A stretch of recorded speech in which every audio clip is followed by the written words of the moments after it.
Salut à tous, j'espère que vous allez bien, que vous passez une très belle journée. On est lundi 19 avril, il me semble, si je ne me trompe pas. Et je vous retrouve aujourd'hui pour ouvrir ce nouveau vlog. Je vous en ai parlé dans la dernière vidéo update lecture. Je reviens enfin sur la chaîne. Je suis vraiment super heureuse. Je sais que le format vlog, c'est un format qui vous plaît beaucoup. Notamment, j'ai pu le voir quand je faisais les vlogs au mois d'octobre. Il y a aussi eu les vlogs à la période de Noël. Mais les vlogs quotidiens, ça me convient pas forcément puisqu'il faut faire du montage tous les jours. Et ça devient un petit peu lassant à force. Ça demande beaucoup de temps, beaucoup d'implications quotidiennes aussi. Et je me suis dit que le format du vlog hebdomadaire, comme ça le lundi, je me bloque ma journée pour monter toutes les vidéos pour la semaine, ça pouvait être pas mal puisque mine de rien, je sais que c'est un format qui vous plaît et c'est un format que j'aime beaucoup faire aussi. Je trouve ça sympa de partager aussi ces avis lecture vraiment à chaud, sur le vif. Donc ça y est, on est parti pour un vlog hebdomadaire. Je ne sais pas du tout encore comment va s'appeler ce nouveau format de vidéo, peut-être ma semaine livresque, la semaine livresque ou vlog lecture hebdomadaire. Je ne sais pas, j'ai pas encore poussé la réflexion jusque là honnêtement. Mais je vous retrouve là maintenant pour ouvrir ce vlog. Avant d'aller monter l'update lecture que je viens tout juste de terminer, j'ai pas mal de petits ménages à faire dans la maison aussi. Mais avant ça, je voulais boire mon café et je me suis dit que c'était l'occasion en même temps d'ouvrir ce vlog et de vous faire un petit point lecture sur ce avec quoi je commence la semaine. Et c'est donc le livre La sorcière de Camilla Läckberg, le tome 10 déjà des enquêtes d'Erika Falk et Patrick Hedstorm. C'est paru aux éditions Actes Sud dans leur collection Actes Noirs. Je vais vous mettre une image de la couverture quelque part juste ici puisque tenir cette belle brique de presque 200 pages tout en buvant mon café, connaissant ma maladresse, c'est peut-être un petit peu risqué. Donc on va jouer la sûreté, la sécurité, d'autant plus que c'est un livre de la bibliothèque. Donc je voudrais pas qu'il lui arrive une petite catastrophe. Alors, on s'installe bien, je vais essayer de vous expliquer du mieux possible, vous résumer le plus clairement possible ce 10e tome, ce qui va être une chose assez compliquée quand même puisque on a 3 temporalités. Bref, pour résumer la saga dans son ensemble, c'est une saga policière qui se passe en Suède. On a 2 personnages principaux récurrents qui sont Erika Falk qui est autrice, elle écrit des romans un petit peu sur des cold cases, j'ai envie de dire, sur des histoires de meurtres qui sont passées il y a quelques années.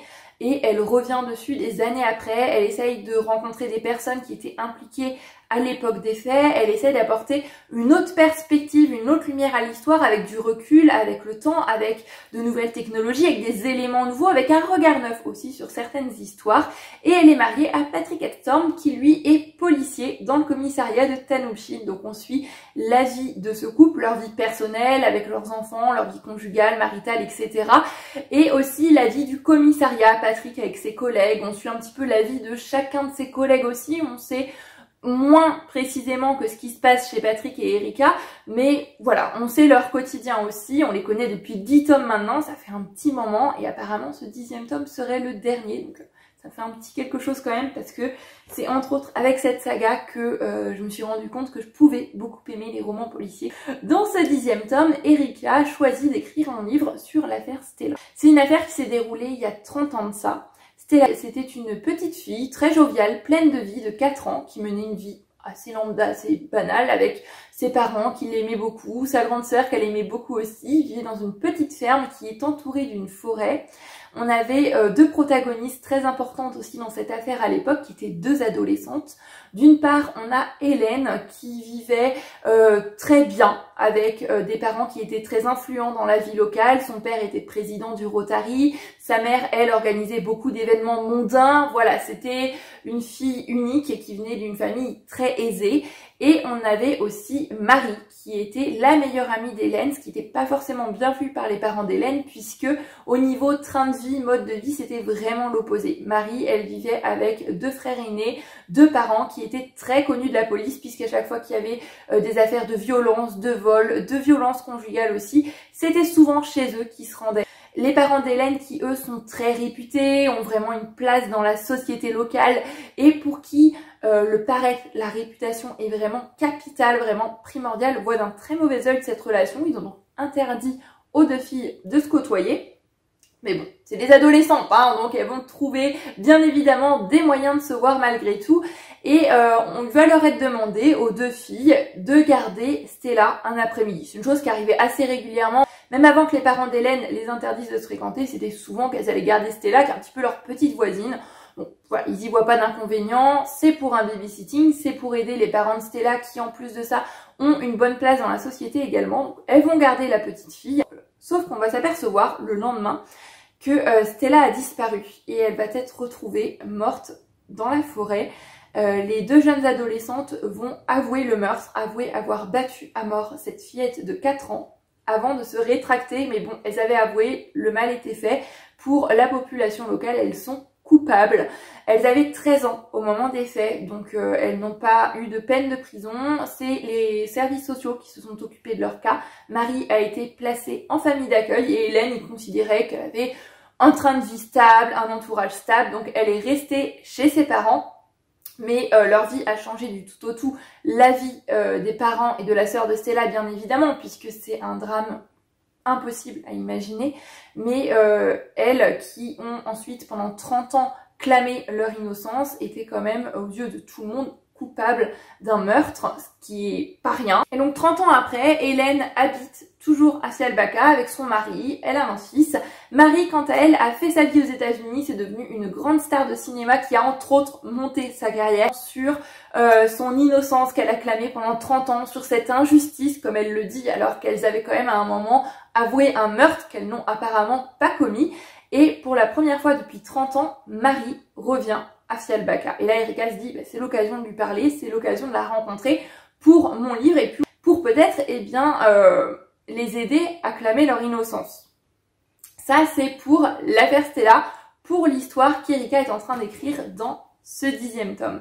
Maintenant, concernant Patrick, il va être mis sur une enquête qui va avoir un lien avec cette histoire, puisque on va avoir une petite fille de 4 ans également, qui s'appelle Néa, qui habite dans la ferme où habitait Stella, qui va elle aussi disparaître, elle aussi être retrouvée dans la forêt. C'est vraiment des similitudes très particulières, donc on se demande est-ce que peut-être Marie, qui est revenue pour la première fois après 30 ans, et Hélène sont encore une fois coupables. Était-elle vraiment coupable la première fois? Est-ce que c'est un imitateur? Bref, tout le monde au commissariat est mis sur cette enquête, que l'on suit en parallèle d'Erika, qui mène son enquête personnelle pour les besoins de son livre, et on voit bien qu'il y a un lien malgré tout entre les deux histoires.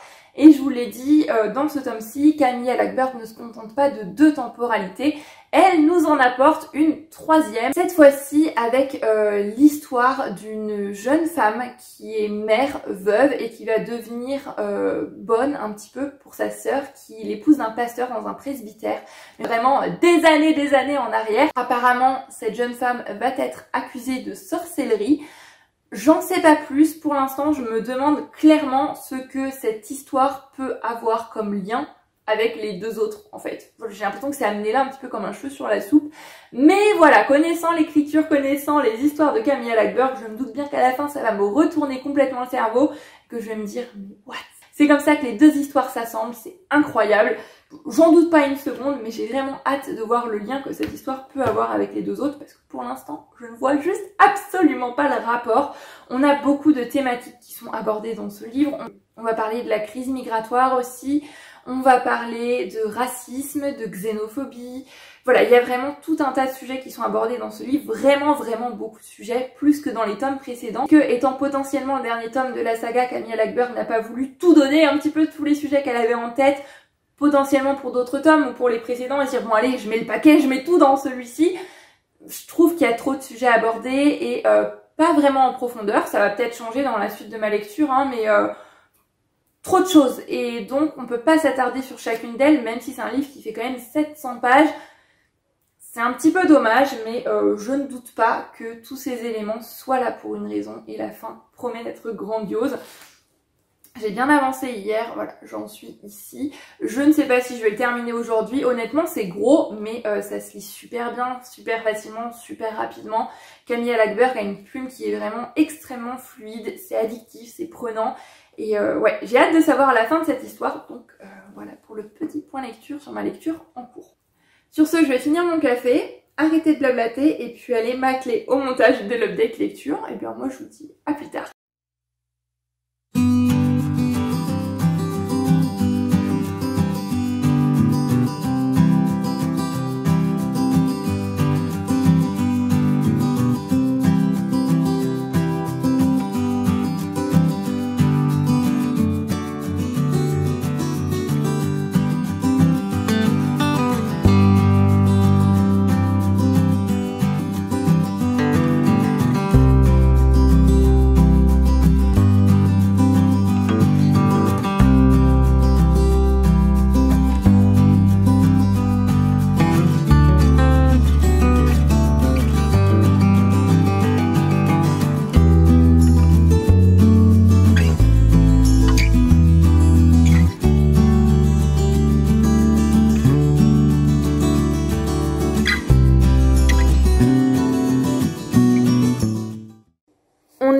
mardi 20 avril, je vous ai filmé quelques petits plans ce matin, mais je ne vous ai pas encore parlé. Ce matin, je suis allée me balader un petit peu en ville, je suis notamment allée à la boîte à livres.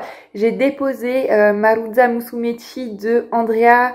Je ne sais plus le nom exact de l'auteur, bref, je vous en ai parlé dans la dernière vidéo Update Lecture. La boîte à livres était juste blindée et j'ai donc pu trouver un petit livre qui m'intéressait et c'est donc L'inconnu du Mississippi de Kathleen Woodiwiss. Là, c'est paru aux éditions J'ai lu, donc je vous l'admets, c'est kitsch à souhait, c'est vraiment la couverture mais vintage ultime. Personnellement, je trouve que ça a un certain charme. On voit que c'est un livre qui a été lu, relu peut-être même. Les pages sont assez jaunies. Voilà, il est plié ici. Il n'est pas forcément en bon état, mais c'est aussi les petits bonheurs de la seconde main. Je trouve que ça a un charme particulier. Et ouais, je trouve ça beau tout simplement. Mais il a été réédité chez J'ai lu pour elle dans leur collection Aventure et Passion. Je crois toute leur collection qui tourne autour des romans historiques. Et c'est un livre qui se passe en Amérique du Sud avant la guerre de sécession. Ça a l'air assez sympa en tous les cas. Tout ce qui paraît dans la collection que j'ai lu pour elle, en général, j'aime beaucoup. C'est des romans vraiment lecture détente. Et ouais, pourquoi pas. C'était l'occasion, j'en ai posé un, j'en ai pris un. On verra bien ce que ça donne. Concernant ma lecture en cours, j'ai bien avancé hier soir. Il ne me reste plus qu'une centaine de pages du livre La sorcière de Camilla Lagerberg. Franchement, je l'ai dévoré. J'avais beaucoup de mal à aller me coucher. J'avais juste envie de continuer l'histoire. D'autant plus que là, en arrivant à la fin du roman, eh bien, on commence à voir les lignes finales se dessiner. On commence à avoir pas mal d'éléments de résolution et à voir un petit peu où va l'histoire, qui est vraiment le meurtrier, à la fois 30 ans auparavant dans l'affaire Stella et dans la période actuelle avec l'affaire Néa. Voilà, j'avais, si c'est bien qui je pense, je l'avais deviné depuis un bon petit moment, mais j'espère que ce n'est pas lui, tout simplement, pour être surprise. C'est ce que j'attends aussi en lisant un roman policier. Donc on verra bien ce que ça donne. Il me reste juste ce tout petit bout là. Dès que je rentre, je me plonge dedans, je le termine, je prépare ma chronique pour Instagram. Et je vous reparle de tout ça. Là, le thé est en train d'être préparé. Une fois que c'est terminé, je vais partir pour ma petite sortie de la semaine, récupérer le drive. C'est terrible, mais c'est vrai qu'en ce moment, comme je ne vais plus au travail, je ne vois plus les clientes, j'ai plus forcément d'interaction sociale physique avec des personnes que je vois en face à face, mis à part mon compagnon. Mais sinon, je vois plus franchement grand monde et le seul moment où j'ai un minimum d'interaction avec quelqu'un d'autre, c'est le mardi quand je vais récupérer le drive. Donc c'est ma petite sortie de la semaine, c'est aussi la seule fois de la semaine où je prends la voiture, où j'ai vraiment l'impression d'aller plus loin que juste au magasin à côté ou au centre du village. Donc voilà, petite sortie de la semaine, récupérer le drive, ranger les courses, faire le petit ménage un petit peu quotidien à la maison et après ça, je me pose et je termine ce beau bébé. Bref, je vous en reparle une fois que j'aurai avancé.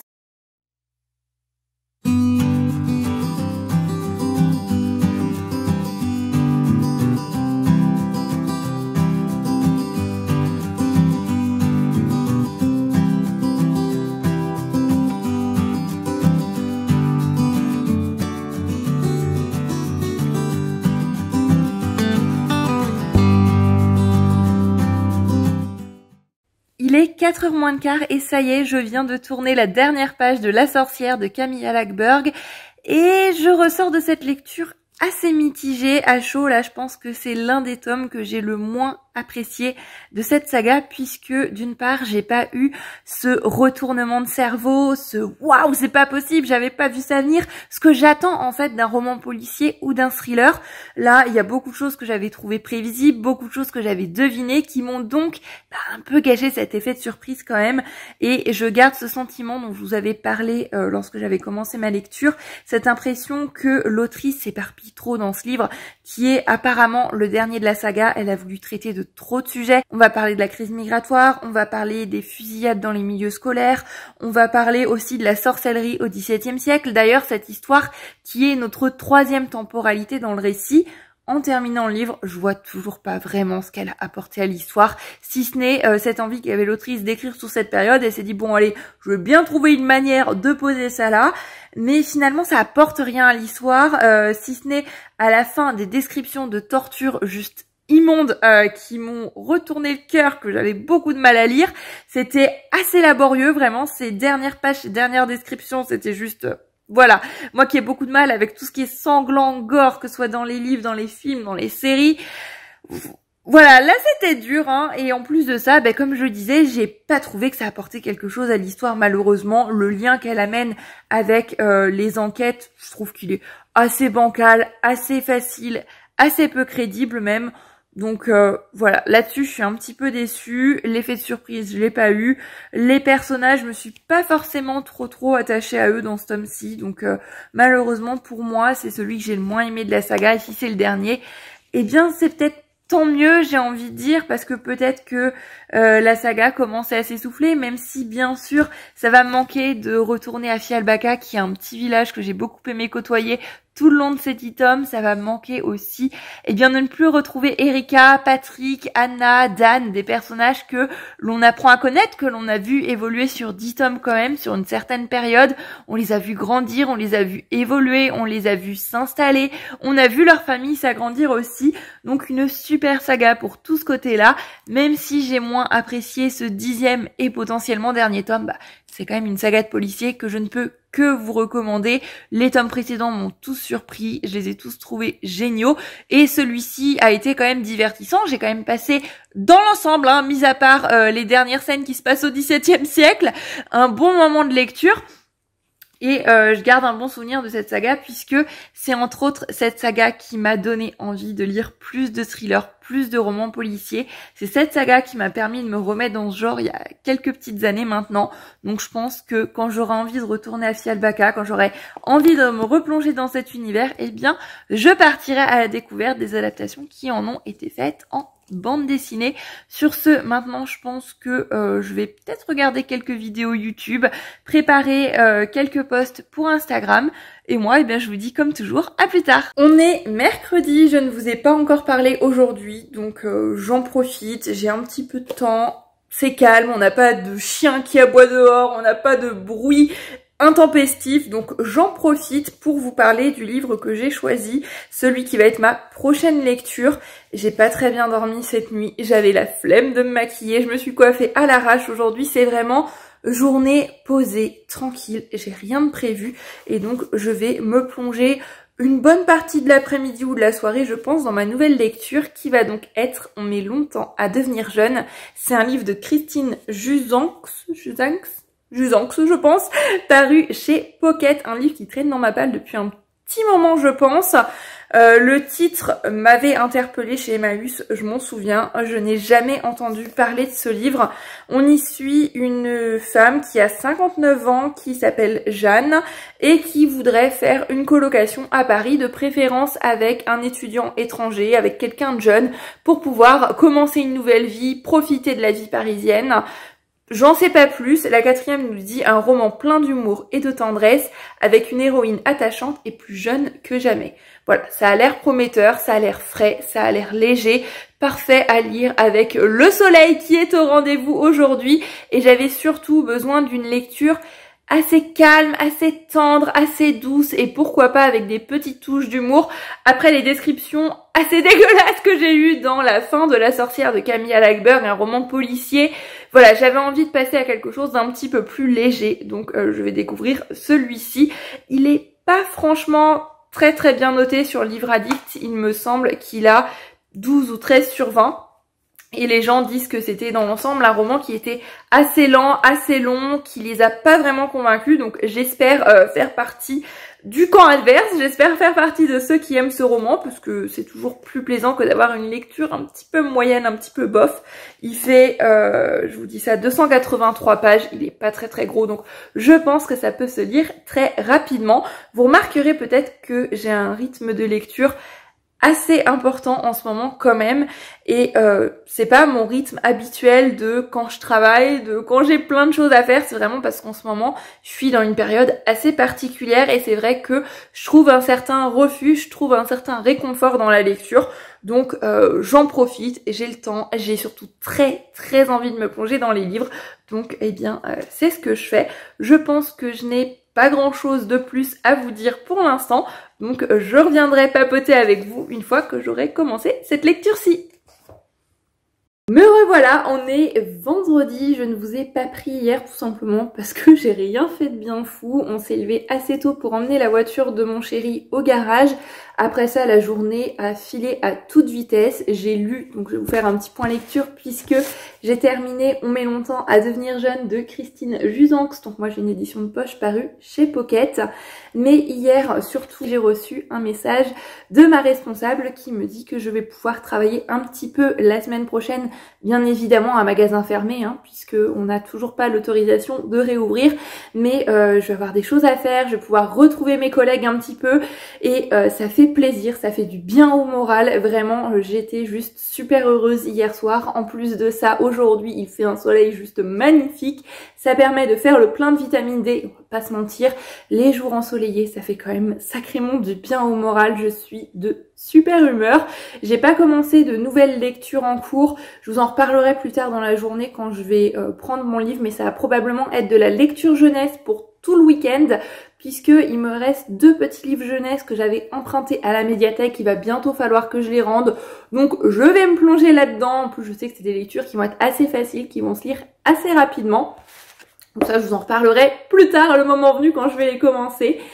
Bref, sinon pour vous faire un petit point lecture, comme je disais, j'ai terminé hier soir On met longtemps à devenir jeune de Christine Jusanx, paru chez Pocket. Alors, je vous disais quand j'ai pris ce livre que si je l'ai choisi dans ma pile à lire, c'est parce que je voulais une lecture très légère après le roman policier assez sombre, assez noir que j'avais terminé juste avant. La 4e nous promettait quand même un roman plein d'humour et de tendresse avec une héroïne attachante et plus jeune que jamais.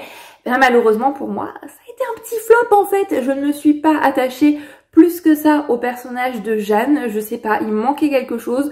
J'étais indifférente en fait à tout ce qui lui arrivait et je me suis retrouvée pendant ma lecture à plusieurs reprises à penser à autre chose, à me dire « Oh, j'ai ça à faire, il faudrait que je vide le lave-vaisselle. Oh, il faudrait que j'aille à la pharmacie chercher 2-3 petites choses. » Et ça, c'est pas bon signe, voilà. Quand je suis pas complètement immergée dans mon histoire, quand je suis pas complètement plongée dans ma lecture, quand j'ai pas forcément envie de savoir la suite. Bon, après, c'est un livre qui est quand même assez court. Il fait à peine 300 pages, il me semble. Même pas, 283 pages. Il y a beaucoup de dialogues. Les chapitres sont assez courts également. Donc, ça se lit facilement. Mais je reprenais pas forcément ma lecture avec grand plaisir. En prenant ce livre, on me promettait l'histoire d'une femme de 59 ans, Jeanne, qui va vouloir s'installer à Paris, mais qui n'a pas forcément les moyens pour avoir l'appartement dont elle rêve avec vue sur la Tour Eiffel. Et elle va donc se lancer à la recherche d'un colocataire, de préférence un jeune étudiant étranger ou alors un quadragénaire qui est en instance de divorce, qui aurait des enfants, dont elle pourrait s'occuper. Donc ce serait un petit peu donnant-donnant. Dans les cas, elle veut que ce soit un homme, pensant que si c'est avec une femme, qu'elle soit plus jeune qu'elle, elle pourrait avoir tendance à se comparer, à se dévaloriser. Elle veut que ce soit un homme et elle va assez rapidement trouver un colocataire en la personne de Polo, qui est un jeune étudiant franco-brésilien, il me semble. Et voilà, c'est ce que nous promettait la 4e de couverture, mais ça c'est vraiment que le début du roman. Après on n'est plus du tout sur cette histoire de colocation, on part dans complètement autre chose. La fin, je l'ai trouvée assez prévisible, c'est des histoires pour moi qui sont déjà vues, revues, c'est un petit peu dommage. Et je m'attendais vraiment en prenant cette lecture aussi d'une rencontre intergénérationnelle, d'un échange interculturel aussi. Et bah j'ai pas forcément retrouvé ça, j'ai trouvé une histoire assez banale, j'ai envie de dire, et l'humour qu'on me promettait, je l'ai absolument pas trouvé. J'ai pas du tout trouvé ce qu'il y avait de drôle dans cette lecture, j'ai ri à aucun moment. Après, il y a de bons sujets qui sont abordés. On va parler de séparation, on va parler de la place que peut prendre le travail dans une vie. On peut aimer son travail et l'aimer tellement qu'on peut laisser notre famille, laisser nos enfants parfois de côté. On va parler du lien maternel qui est très très fort, notamment Jeanne avec son fils, du lien intergénérationnel aussi. On va parler de Polo qui a une forte relation avec son grand-père. Jeanne avait une très forte relation avec sa grand-mère aussi, les héritages qui sont laissés dans une famille. Il y a beaucoup de sujets qui sont abordés, qui sont intéressants. J'ai pas passé une lecture complètement catastrophique, je n'ai pas détesté cette lecture, mais je pense que j'y suis restée dans l'ensemble quand même assez hermétique et ouais, c'est dommage. Honnêtement, je pense que c'est encore une fois pas un livre que je vais garder dans ma bibliothèque. J'ai vraiment envie maintenant de garder sur mon étagère des livres lus que des livres que j'ai beaucoup aimés et comme ça, quand des gens veulent m'emprunter des livres, dans cette étagère-là, je sais que c'est des lectures que j'ai aimées et qu'il y a pas franchement de risque qu'ils soient déçus, en tous les cas, selon moi, selon mes goûts personnels, parce que ça c'est des choses qui sont vraiment très subjectives. Mais oui, j'ai pas envie de garder dans ma bibliothèque des livres que je sais pertinemment que je ne vais jamais relire, que je ne vais prêter à personne, autant que ça fasse plaisir à d'autres qui seraient intéressés par cette lecture. Donc il va sûrement aller rejoindre ses amis dans la boîte à livres du village. Pour le programme du jour, pour le point lecture, je vous en reparlerai plus tard. J'ai du mal à parler aujourd'hui, c'est catastrophique. Je vous en reparlerai plus tard quand j'aurai choisi ma prochaine lecture entre les 2 livres jeunesse qui me restent à lire sur mes emprunts bibliothèque. Je dois aller à la pharmacie chercher 2-3 petites choses. J'espère trouver notamment des compléments alimentaires à base d'huile de bourrache. Il me semble que c'est ça. En tous les cas, des compléments alimentaires qui permettent de réhydrater la peau par l'intérieur. C'est ce que l'on m'a recommandé. Donc j'espère que je vais pouvoir trouver ce que je recherche. De toute façon, je demanderai souvent conseil à la pharmacienne ou au pharmacien. Parce que au travail, à force de mettre du gel hydroalcoolique tout le temps, de se laver les mains bien évidemment beaucoup plus souvent que ce qu'on pouvait le faire avant, eh bien j'ai les mains qui sont extrêmement sèches. Maintenant que je ne travaille plus, je profite d'être à la maison pour mettre beaucoup de crème hydratante, d'en mettre très régulièrement, mais ça reste très très sec et ça commence à me faire mal, donc j'espère trouver quelque chose. Et puis j'avais quelques petites choses à prendre à la pharmacie aussi à côté, donc ce sera l'occasion. Je vais y aller à pied, il fait super beau, ça va être la petite sortie de la journée. Une petite balade, ça va faire du bien, profiter du soleil, faire le plein de vitamine D. Sur ce, eh bien je pense que je vous ai dit tout ce que j'avais à vous dire pour le moment, donc on se dit à plus tard.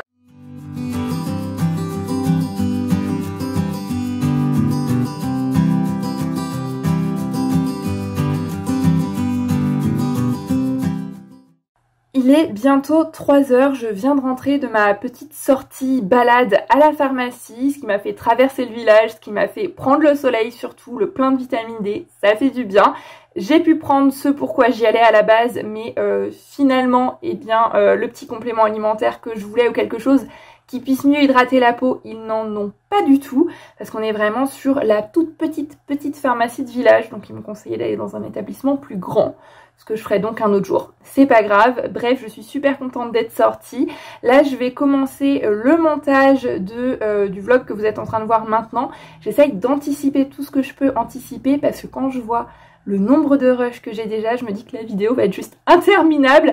Donc j'espère qu'au moment où vous êtes rendu dans ce vlog, ça va. Le temps n'est pas trop long. Je croise les doigts pour qu'on ne tombe pas sur un vlog d'1h30. On verra bien. Bref, si je vous prenais, c'était pas pour vous parler un petit peu de tout ça, mais c'est tout simplement puisqu'il s'avère que sur mon chemin pour aller à la pharmacie, il y avait la boîte à livres. Donc bien sûr, j'ai été obligée de jeter juste un petit coup d'œil. J'ai vraiment l'impression que ce vlog, c'est le vlog sur la thématique boîte à livres. C'est vrai que j'y vais très régulièrement, comme je vous l'ai dit. Dès que je termine un livre, que j'ai fini de vous en parler, de vous faire les photos et que je sais que c'est une lecture, voilà, que j'ai pas franchement aimé plus que ça, que je vais pas relire, que je vais pas prêter à des gens autour de moi, bien je vais le déposer dans la boîte à livres. Mais voilà, il y a des fois où je regarde en même temps, je trouve rien qui me plaît, voilà, rien qui m'attire spécialement. C'est l'occasion pour moi de poser mes livres, mais j'en prends pas forcément toujours. Et il y a d'autres fois, comme cette semaine, où il y a plein de super trucs qui arrivent dans la boîte à livres. Donc là, j'ai regardé juste 2 secondes, je me suis dit, bon, allez, j'y suis allée, c'était quand ? Mardi ou mercredi, quand j'ai déposé le livre dont je vous parlais dans le dernier update lecture. Il va pas y avoir quelque chose de fou et incroyable, mais vrai. Il y avait Les prisonniers de la liberté de Luca Di Fulvio, qui est un auteur italien qu'on a plus besoin de présenter, je pense. C'est entre autres l'auteur qui a écrit Le Gang des rêves, que je n'ai pas lu. Mais voilà, c'est un auteur qui a des avis vraiment très très élogieux. Je crois que j'ai jamais entendu un seul avis négatif sur un livre de Luca Di Fulvio. Je m'étais jamais lancée, mais là c'est vraiment l'occasion. J'ai la version poche de chez Pocket. Il est en état vraiment comme neuf. Le dos n'est même pas cassé.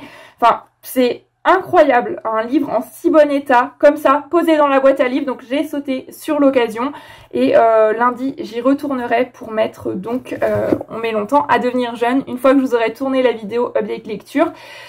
J'espère qu'il n'y aura rien de tentant, parce que voilà, ma pile à lire, j'enlève des livres, mais il y en a d'autres qui reviennent, donc finalement elle baisse pas forcément, mais bon, vraiment belle trouvaille, je suis super contente.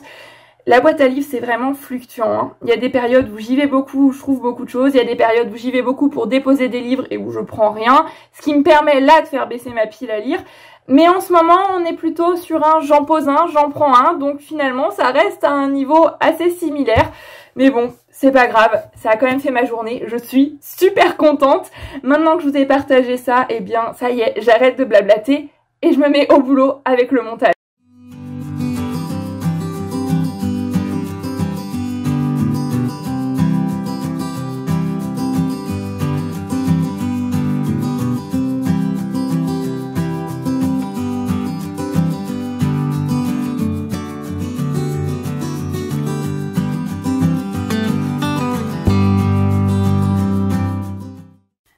On est dimanche, je ne vous ai pas pris hier, j'ai rien fait de bien fou, j'ai profité du soleil, j'ai profité de cette superbe journée, j'ai pas énormément lu, si ce n'est quelques pages juste avant d'aller me coucher, donc j'avais pas forcément matière à vous faire un véritable point lecture, donc je me suis dit, c'est pas grave, samedi, je ne vous parle pas, je ne filme pas, c'est aussi ça l'avantage des vlogs hebdomadaires, je trouve, c'est que on peut passer une journée sans filmer. C'est pas grave, alors que les vlogs quotidiens que je vous proposais par exemple en octobre ou à Noël, si je filme pas pendant une journée, bah ça saute une journée, c'est un peu plus embêtant.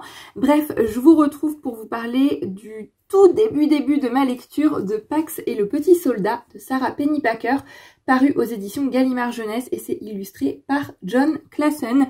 C'est un livre qui a beaucoup circulé, dont on a beaucoup entendu parler. Il me semble même qu'il a reçu un prix, voilà, le prix du meilleur roman jeunesse 2016 par le Publishers Weekly. Et je crois qu'il a reçu un autre prix également en France, mais je ne suis pas très sûre. En bref, c'est l'histoire d'un petit garçon qui s'appelle Peter, qui a un renard apprivoisé qui s'appelle Pax, duquel il est très proche. Seulement voilà, la guerre arrive, le père de Peter va s'engager, Peter n'a plus sa mère depuis quelques années maintenant, il va donc être amené chez son grand-père, mais son père lui dit c'est pas possible, c'est une personne âgée, c'est pas possible d'avoir Pax dans les jambes, donc il va falloir que tu te sépares de ton renard. Ils vont donc aller en bord de route, abandonner le renard et partir, ce qui va vraiment fendre le cœur de Peter, qui va assez rapidement avoir des remords. Il va donc fuguer de chez son grand-père et partir dans la nature à la recherche de son renard. Ce qui est intéressant dans ce livre aussi, c'est qu'on a un point de vue alterné. Un chapitre, on est du point de vue de Peter, et le deuxième, on est du point de vue de Pax, ce qui est assez atypique, je trouve, quand même, d'avoir le point de vue d'un renard. Ça change un petit peu. Après, pour l'instant, je dois avouer que j'accroche pas plus que ça reste de la jeunesse, ça se lit très rapidement, on a des pages qui sont illustrées, on a beaucoup de dialogues, c'est écrit assez gros quand même, donc je pense que c'est jouable, je pourrais le finir aujourd'hui, puisque aujourd'hui, je pense que ça va être une journée vraiment lecture. J'ai envie de terminer ce livre-ci, et j'ai un autre petit livre jeunesse à rendre à la bibliothèque, mais c'est un pépique, c'est écrit vraiment énorme, avec beaucoup d'illustrations, en général, je les dévore en 1 heure, c'est presque un bon moment assuré, donc ça devrait le faire. Mais je vous disais que pour le moment, j'accroche pas tellement. C'est pas tant au niveau de l'histoire parce que je trouve ça très émouvant. Je trouve le lien entre Peter et Pax vraiment très beau, très fort. C'est bien retranscrit, mais je sais pas. J'arrive pas à m'attacher franchement ni à l'un ni à l'autre. Et j'ai un petit peu de mal avec l'écriture que je trouve très hachée. Les phrases sont très factuelles. Pax s'assoit. Pax regarde les renards. Voilà, c'est vraiment... clac, clac, clac, je sais pas comment l'expliquer, mais voilà, je trouve les phrases simples, je trouve les phrases trop courtes, trop hachées, je sais pas, il me manque quelque chose au niveau du texte en lui-même, au niveau de sa construction, il y a un petit élément qui me dérange sans que j'arrive forcément pour le moment vraiment à mettre le doigt dessus. Vous allez me dire, c'est un roman jeunesse, mais j'ai lu des romans jeunesse avec des phrases magnifiques, avec beaucoup de poésie. Pour moi, jeunesse ne rime pas forcément toujours avec simplicité. Mais bon, c'est un livre qui a un tas d'avis très élogieux, c'est un livre qui apparemment est très émouvant. Bon, déjà, on le sent hein, dans les premiers chapitres, on est quand même en période de guerre, on est avec un garçon qui est très triste d'avoir perdu sa mère il y a quelques années. Il y a tout un sujet aussi autour du deuil. Voilà, pour l'instant, j'en sais pas plus. On verra bien où ça mène. Ça part pas forcément gagnant, mais ça peut encore changer parce qu'il me reste quand même une bonne partie du livre à lire. Voilà pour le petit point lecture. Comme je vous l'ai dit, aujourd'hui, ça va être lecture, un peu de vidéo YouTube aussi, je pense. Et il va falloir que je prépare l'update lecture que je vais vous tourner demain. Et aujourd'hui, c'est le dernier jour aussi de ce vlog hebdomadaire.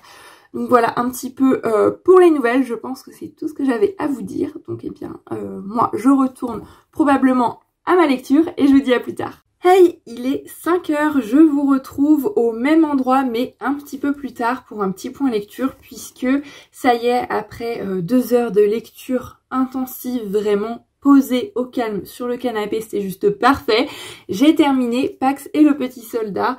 Et mon avis change finalement de ce que je vous ai dit tout à l'heure. C'est ça qui est vraiment chouette en faisant des vlogs hebdomadaires, je trouve aussi, puisque voilà, je vous parle de mon avis lecture à chaud et ça peut évoluer, et dans ce cas-ci, ça a bien évolué. Je vous disais que je trouvais l'écriture trop simple, que pour moi, ça manquait de poésie, et finalement, même si l'écriture en elle-même est par moments poétique, mais reste assez simple dans l'ensemble, le récit tout entier, l'histoire en elle-même est extrêmement poétique.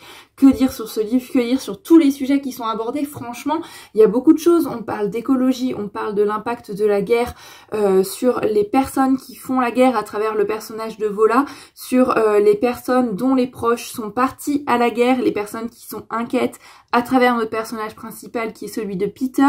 On parle de l'impact de la guerre sur l'écologie en général, sur les animaux en particulier. Voilà, il y a toute une thématique autour de la guerre, autour de l'impact qu'elle peut avoir. On parle aussi de deuil, comme je le disais, on parle de reconstruction, on parle de culpabilité, on parle de reconstruction personnelle. Voilà, il y a plein de choses qui sont abordées dans ce livre, qui est un récit qui est très touchant. J'ai trouvé la fin très belle. C'est pas celle à laquelle je m'attendais, mais c'est celle qui va dans la logique, c'est celle qui va dans le bon sens. Je pense que c'est la bonne fin qui a été trouvée ici par l'autrice. J'ai pas eu l'émotion que je m'attendais à avoir quand même. J'ai vu que beaucoup de personnes ont terminé ce livre avec les larmes aux yeux, etc. J'ai été émue, mais ça n'est pas allé jusque là. Néanmoins, je pense que c'est quand même un livre que je vais garder à l'esprit un bon petit moment, je pense. Je pense que je vais lui mettre 15 sur 20 sur Livre Addict, ce qui est pas une note exceptionnel, c'est pas un 17, un 18 ou un 19 sur 20, c'est ce que Livre Addict considère comme très bon, je crois, et c'est le cas, c'était une très bonne lecture. On parle de la guerre, c'est un récit qui est assez sombre, mais avec les points de vue alternés, avec tout ce qui ressort de cette histoire, je trouve qu'on a quand même une grande note d'espoir qui ressort de ce livre, et c'est vraiment fort, c'est vraiment beau. Les dessins, il y en a pas tant que ça, je m'attendais à ce qu'il y en ait un petit peu plus, mais quand ils sont là, c'est vraiment la surprise qui fait plaisir. Ça adoucit un petit peu le texte, un petit peu les passages qui pourraient être assez durs, même si on est sur de l'illustration en noir et blanc. J'aime beaucoup le trait de crayon de Jon Klassen, et ouais, je pense que je lirai d'autres livres peut-être de cette autrice, ou d'autres livres qui a pu illustrer ce monsieur.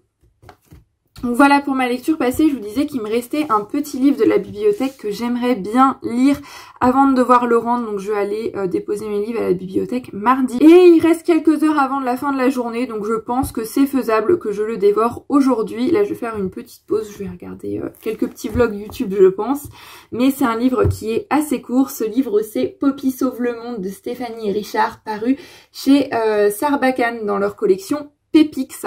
J'aime beaucoup la collection Pépix qui pour le coup ne plaira peut-être pas à tout le monde, j'en conviens, parce que je sais qu'il y a pas mal de personnes qui n'aiment pas forcément la littérature jeunesse, c'est pas forcément le genre avec lequel elles accrochent le plus, et cette collection-là est vraiment très jeunesse, comme je disais tout à l'heure, il y a beaucoup de dialogues, c'est écrit gros, il y a beaucoup d'illustrations, donc honnêtement, je pense vraiment que ça peut se dévorer. Je sais qu'en prenant un livre Pépix, il y a peu de chances que je sois déçue, c'est des livres qui me font du bien au moral, qui se lisent vraiment, comme je vous disais, très rapidement, mais qui ont toujours des thématiques intéressantes abordées, et très souvent avec beaucoup d'humour. Je me souviens de certains Pépix qui m'ont fait rire, et c'est vraiment une collection dont j'ai envie de lire tous les livres, donc il allait bien falloir à un moment ou un autre que je me penche sur celui-ci. Il était disponible à la médiathèque au moment où j'y étais, donc j'en ai profité.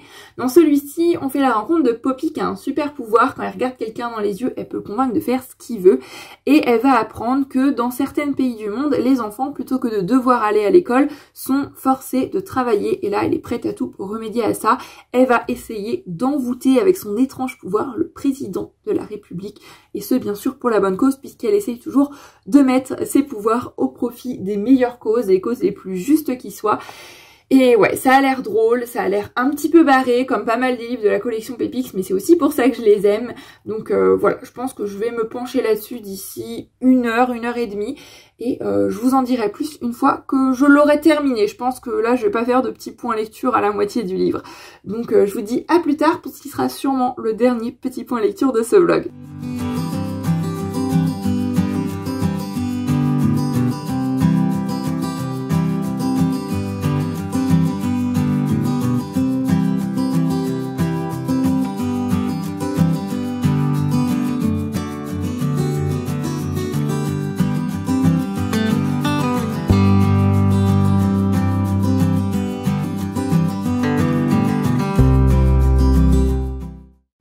bien voilà, ça y est, le week-end touche à sa fin et le vlog aussi. Mes cheveux ne ressemblent plus à rien, mais c'est pas grave, je vais aller me doucher, commencer une nouvelle lecture dont je vous parlerai dans le prochain semaine livresse que je commencerai dès demain. Mais avant de clôturer celui-ci, comme je vous l'avais dit, je voulais vous faire mon petit point lecture sur Poppy sauve le monde, un livre de Stéphanie Richard paru dans la collection Pépix de chez Sarbacane. C'est apparemment un deuxième tome, le premier c'est Poppy la tornade qu'on peut voir juste ici, mais honnêtement avoir lu ce deuxième tome sans jamais avoir lu le premier, ça ne m'a absolument pas dérangée. Comme je vous le disais, on fait la rencontre de Poppy, de son vrai nom Popeline, quelque chose comme ça, un prénom assez particulier, assez atypique mais que je trouve très joli quand même, qui, on lui a dit, apparemment, aurait un espèce de pouvoir du troisième œil. Lorsqu'elle fixe vraiment quelqu'un, elle peut lui faire tout un tas de choses plus farfelues les unes que les autres. Et là, elle est décidée vraiment à mettre son pouvoir au profit du bien commun. Elle veut lutter contre l'exploitation des enfants dans les usines et notamment au Bangladesh, puisque l'une de ses amies dans sa classe vient du Bangladesh et c'est elle qui lui a parlé un petit peu de cette grosse problématique. Et pour ça, Poppy décide de prendre les choses en main de manière radicale. On est le 8 mai, il va y avoir le président qui va faire une intervention, il va y avoir la commémoration. Donc si je vais y aller, je vais fixer le président dans les yeux et je vais lui dire que là, ça suffit, il faut absolument qu'il fasse quelque chose à ce sujet. Et Poppy et ses amis vont rapidement se rendre compte que l'exploitation des enfants dans les usines, c'est pas forcément simplement au Bangladesh. Et qu'on n'a pas besoin forcément d'avoir des super pouvoirs pour aider. On peut tous faire quelque chose, quelques petites actions à notre échelle qui peuvent paraître petites mais qui aident quand même. C'est un livre plein de bonnes valeurs, plein de beaux messages, avec des passages un petit peu barrés, comme on a souvent dans la collection de Pépix. C'est entre autres un moment où Poppy va se retrouver embarquée avec le président en Italie, elle va se retrouver avec sa chargée de presse à visiter le Vatican et va tomber sur Al Capone avec un gros accent italien. Enfin bref, quelque chose de complètement fou, complètement barré. On a encore une fois, comme dans beaucoup des pépites que j'ai pu lire, des petites références, des petites allusions qui peuvent parfois passer inaperçus pour des enfants, mais quand on les lit adultes, ça a une saveur toute particulière. Il y a beaucoup de passages qui m'ont fait rire, qui m'ont fait sourire, avec en plus de ça, comme je vous disais, un message de fond que je trouve très fort, que je trouve très important, très bien amené. En bref, un super roman jeunesse qui se dévore, puisque, comme je vous l'ai dit tout à l'heure, c'est écrit gros, il y a beaucoup de dialogues, il y a beaucoup d'illustrations, mais c'est vraiment des livres qui me font toujours du bien, avec lesquels je passe toujours un bon moment, de l'humour, des beaux messages, des personnages attachants et un brin décalé. Super lecture, j'ai pas franchement grand chose à vous dire parce que c'est un livre jeunesse et qu'en plus de ça il est très très court. Je vous en parlerai un petit peu plus dans le point lecture que je vais tourner demain. Sur ce, je vais maintenant clôturer ce vlog. Je vous remercie d'avoir regardé jusqu'au bout. J'espère vraiment que ça vous aura plu. Moi, ça m'a fait plaisir de reprendre ce format, de me remettre dans les vlogs, de reprendre la caméra pour vous parler un petit peu tous les jours, que ce soit livre ou pas forcément toujours. Ouais, ça fait du bien, ça fait plaisir et je suis vraiment contente d'avoir repris ce format, donc j'espère que l'idée vous plaît aussi. N'hésitez pas, si vous voulez soutenir la chaîne, à mettre un petit pouce vers le haut, c'est pas grand chose mais ça fait chaud au cœur, ça fait plaisir, ça aide. Si vous voulez voir les prochaines vidéos, n'hésitez pas à vous abonner à la chaîne. Et pour ma part, en attendant la prochaine vidéo, qui sera donc un update lecture du courant de la semaine et avant de commencer le prochain vlog que j'ouvrirai demain. Je vous fais à tous plein de bisous, je vous souhaite de très belles lectures et je vous dis à très bientôt sur la chaîne Booktube pour une nouvelle vidéo. Prenez grand soin de vous, bye bye.